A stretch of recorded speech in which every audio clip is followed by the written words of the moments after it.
The Golden Gems of Life, Gathered Jewels for the Home Circle by S.C. Ferguson and E.A. Allen, Central Publishing House, Cincinnati, 1884. Chapter Self-Culture. In what self-culture consists? Necessity of physical culture, necessity of mental culture, educating influence of everyday life, moral culture, self-culture ever pressing its claims. Self-culture. Man is a wonderful union of mind and body, and to form a perfect being, a high degree of cultivation is required for each component part. Those who cultivate the mental to the exclusion of the mere bodily or at least carelessly pass by its claims are no less in error than those who cultivate the bodily faculties to the exclusion of the mental. The aim of all attempts at self-cultivation should be the highest and most appropriate development of the entire being, physical, intellectual, and moral. It comprehends the health of the body, the expansion of the intellect, the purification of the heart. It guards the health because a feeble body acts powerfully on the mind and is a clog to its progress. It cherishes the intellect because it is the glory of the human being.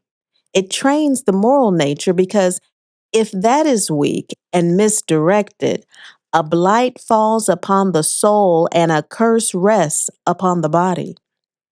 As each faculty reacts upon all the others, true self-culture attends with a due proportion of care to each. It strives to retain one power whose action is too intense and to stimulate another which is torpid until they act in delightful harmony with each other. And the result is the healthful progress toward the highest point of attainable good. Self-culture includes a proper care of the health of the body. To be careless of your health is to be stunted in intellect and miserable in feelings.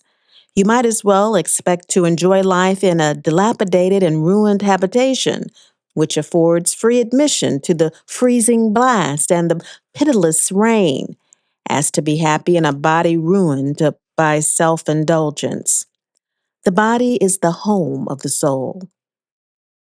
Can its mysterious tenant find rest and unmixed joy within its chambers if daily exposed to sharp and shivering shocks through its aching joints or quivering nerves?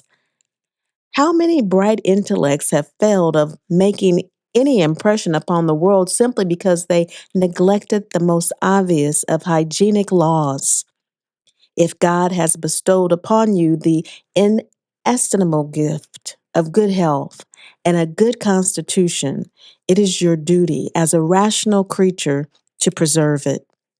To expect vigorous health and the enjoyment which it brings, and at the same time live in an open defiance of the laws of health, is to expect what cannot take place.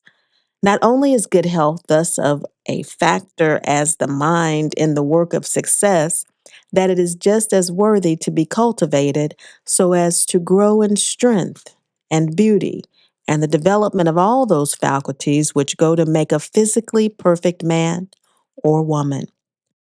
It is a sad sight to see a brilliant mind that has dragged down a strong body because it has been so imperious to its demands, leaving its companion to suffer for the lack of attention to some of its plainest wants.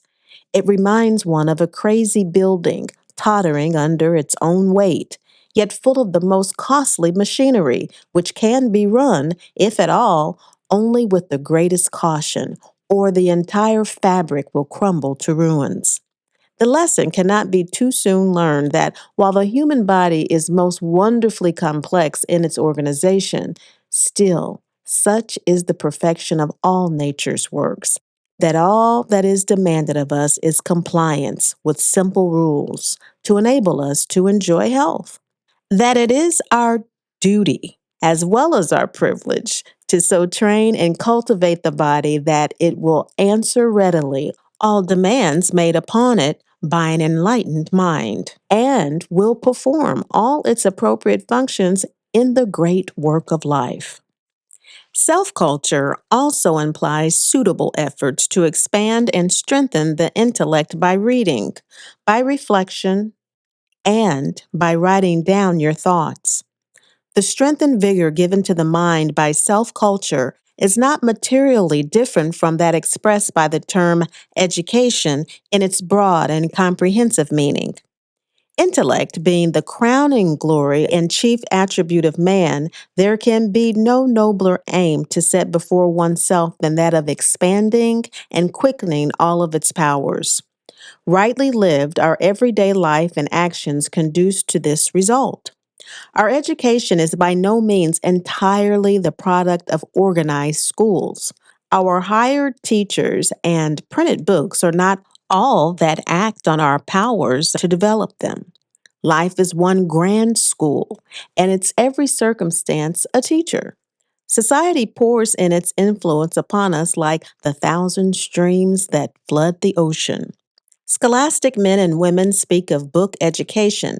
There is also a life education, that great common arena where men and women do battle with the forces around them. Our duty is so to guide and control these influences as to be educated in the right direction. We should recognize the fact that we are educating all the time. And the great question for us to settle is, what matter of education are we receiving?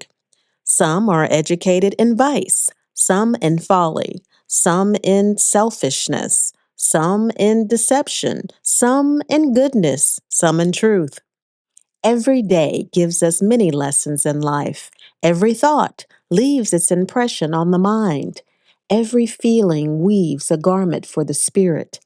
Every passion plows a furrow in the soul.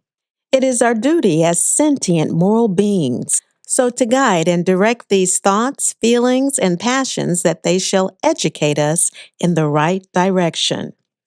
We are lax in duty to ourselves to let the world educate us as it will, for we are running a great risk to yield ourselves up to the circumstances life has thrown about us, to plunge into the stream of popular custom and allow ourselves to drift with its current.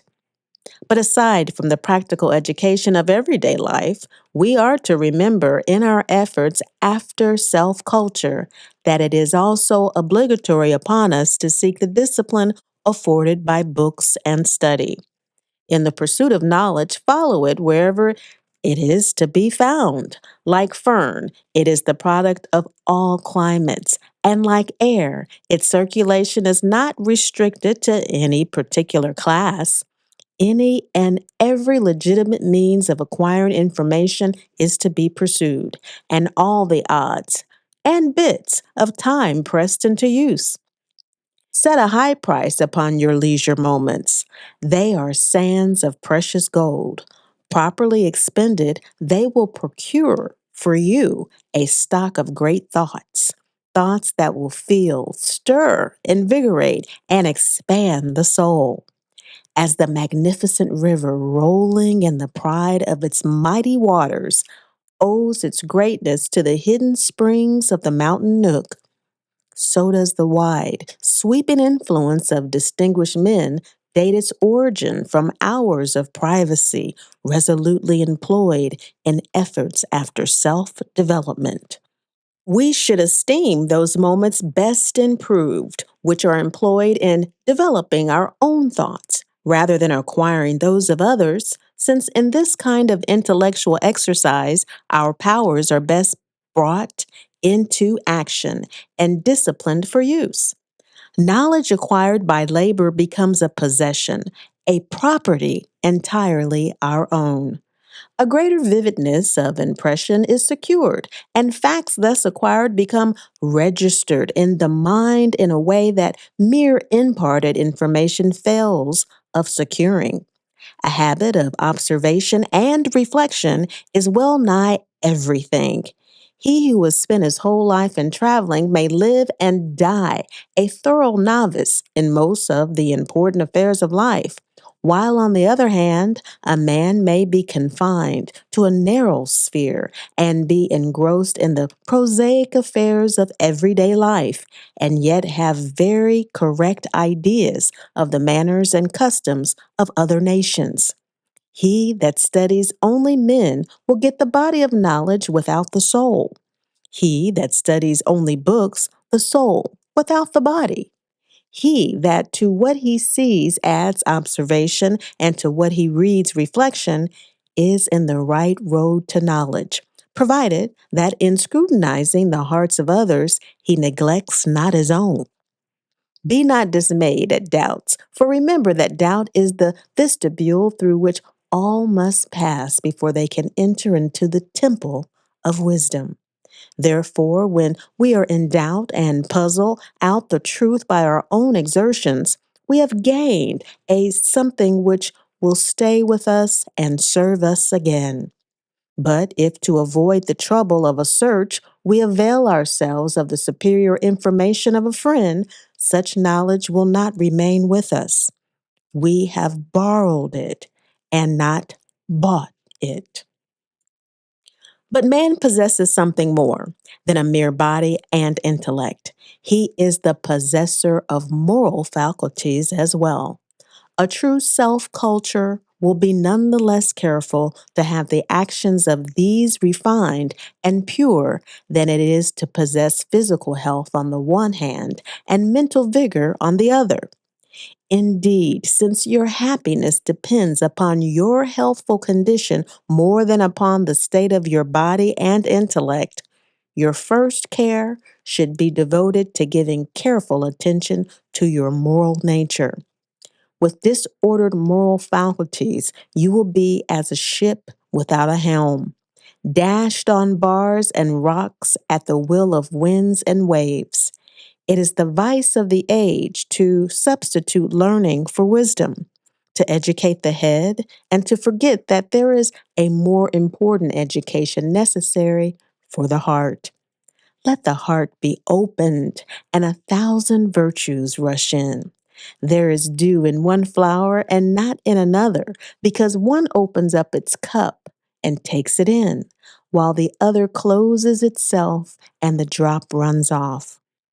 God reigns his goodness and mercy as widespread as the dew, and if we lack them, it is because we know not how to open our hearts to receive them. No man can tell whether he is rich or poor by turning to his ledger. It is the heart that makes a man rich. He is rich or poor according to what he is, not what he has. Cultivate your moral nature, then, as well as bodily strength and mental vigor. The heart is the center of vitality in the physical body, so the moral senses seem to give vitality to all the various faculties of the mind. If the moral nature becomes stunted in its development, the mind is apt to become chaotic in its action. How often we meet with examples of this character in the common walks of life. Many lose their balance of mind and become wrecks from want of heart culture. Is the head of more importance than the heart? It is true that wealth is the child of the one, but it is equally true that happiness is the offspring of the other. Such, then, is an outline of the great problem of self culture. We cannot escape its claims. From the time reason dawns until death closes the scene, they are pressing upon you. Much of the happiness of life, both here and hereafter, depends on how you meet its demands. You can, if you but will it, grow apace in all that is manly or womanly in life, or by neglecting the claims of your manifold nature, as utterly fail of so doing as the stunted shrub fails of being the stately tree with waving branches and luxuriant foliage.